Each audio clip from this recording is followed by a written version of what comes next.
Hey everyone, today we're taking a look at an exciting game in early access, Windblown. Windblown is made by Motion Twin, the same studio that made the excellent Dead Cells. Instead of 2D gameplay, Windblown adds a dimension and is an isometric roguelike with clear inspiration from Hades. Right off the bat, I want to say that this game has immense potential. The gameplay is so fun, and with the right tweaks, this could be the next roguelike hit.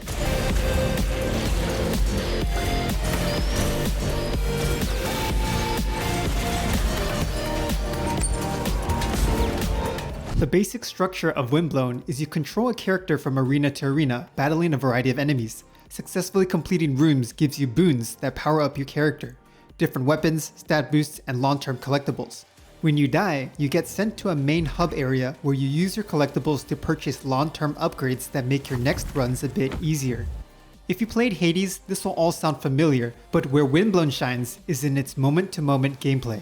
First of all, they nailed the game feel in this game. The movement is fantastic. The dash in Windblown is one of the most satisfying dashes I've seen in games. It's snappy, fluid, and just fun to move around. I always felt that I had perfect control of my character, which made every great play I made or every mistake I made all on me. The weapon attacks also feel great. Hits have punchy impact that make attacking enemies extremely satisfying. I especially loved the beat bolt crossbow, which combined with their dashes allowed me to kite enemies while firing powerful blasts. The melee weapons though have a bit of clunk compared to the ranged ones. I think it's because there's a good number of wind-up frames before your attack actually comes out, but for whatever the reason, the melee mechanics feel slightly stiff, which I think the devs can work on.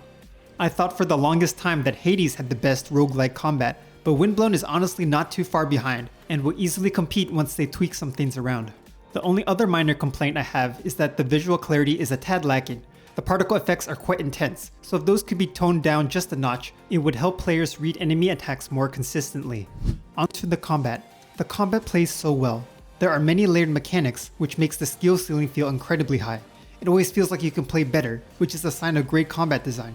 The flow of gameplay revolves around your combination of two weapons. Each weapon has its own unique moveset that warrants a different playstyle, but the kicker is the alter attack mechanic. Using one weapon to string a few hits together will prompt you to use the other weapon for a special alter attack that does big damage. Each weapon has its own unique alter attack with different effects, so you're constantly shifting playstyles and finding windows to use those alter attacks to maximize your DPS. This is then facilitated by some really solid enemy design. Even some of the first enemies you encounter have surprisingly complex moves, like this ball enemy who can lay down a mine that slows you and fire a beam. Enemies with this kind of complexity that appear so early on are refreshing in how they force you to play dynamically right away. It's been a blast learning enemy patterns, optimizing my damage routes, and adjusting my gameplay approach depending on my build. The engaging combat combined with how good it feels to just attack and move in this game creates an addicting loop that sucked me in for hours. The bosses too feel quite well designed. Many moves, different mechanics, and punishing damage make them rewarding to take down. They felt challenging and served as good benchmarks for your build strength and progression. There's just not a huge roster of them yet, so I'm excited for the new ones to come in future updates. As for the progression throughout the runs, there are a good number of options to build around. You can have up to 2 weapons, 2 trinkets, which are special abilities on a cooldown, as well as 3 passives. These are then all upgraded or expanded upon by the boons you come across. At first, the selection was a little underwhelming, but as I continued to unlock the more interesting ones at the hub town, the build paths on my runs became way more interesting. The risk-reward aspect of tackling a hard challenge for more boons works well here, and I found every choice I made to have meaningful impact on my run's success or failure. The other pillar for progression are your long-term upgrades in the hub town that you purchase with currencies found on your runs. These range from unlocking new weapons and passives that become available on future runs, to more healing potions and more. It makes dying still feel like progression, making the gameplay loop feel meaningful whether you get record far on a run or die early. What's still lacking though is the story element. At least so far, there doesn't seem to be too deep of a lore to narratively motivate you to keep playing. The different animal characters you encounter aren't very memorable. The biomes you explore feel thematically disjointed and lack cohesion.